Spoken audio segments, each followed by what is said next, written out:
অধিনায়কটাকে কি চিনেন? একটা সময় বাংলার বিভিন্ন সিনেমায় নানান নেগেটিভ রোল মানে ভিলেন হিসেবে কাজ করতে দেখা গিয়েছে। হ্যাঁ, আমি বলছি অভিনেতা সুরজিৎ সেনের কথা।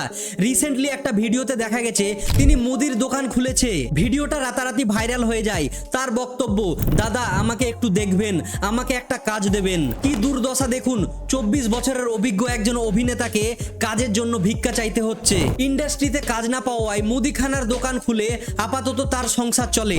একটা সময় অনেকগুলো বাংলা হিট মুভিতে কাজ করেছেন তিনি, যেমন বিন্দাস, রংবাজ, চ্যালেঞ্জ 2 ইত্যাদি। দেখুন, একটা মুভিকে সফল বানাতে হিরোর পরিশ্রম যতটা প্রয়োজন, ঠিক অপরদিকে একটা ভিলেনের ভালো অ্যাক্টিং এর ফলে মুভিটা সুপার হিট হয়। টলিউড ইন্ডাস্ট্রিতে এখন নানা নতুন মুখের ভিড়, এবং সেই ভিড়ে হারিয়ে গেছে আমাদের এই ছোটবেলাকার অভিনেতা। তিনি অসৎ পথে উপার্জন করতে পারতেন, যেমন একটা অ্যাডাল্ট ওয়েব সিরিজে খারাপ রোল করতে পারতেন, অথবা পাড়ার অর্কেস্ট্রারে গিয়ে অল্প টাকার বিনিময়ে নাচতে বা গান গাইতে পারতেন। কিন্তু তেমনটা তিনি করেননি। তিনি সৎ পথে মুদির দোকান থেকে নিজের জীবিকা অর্জন করছেন। স্যালুট জানাই এরকম একজন অভিনেতাকে।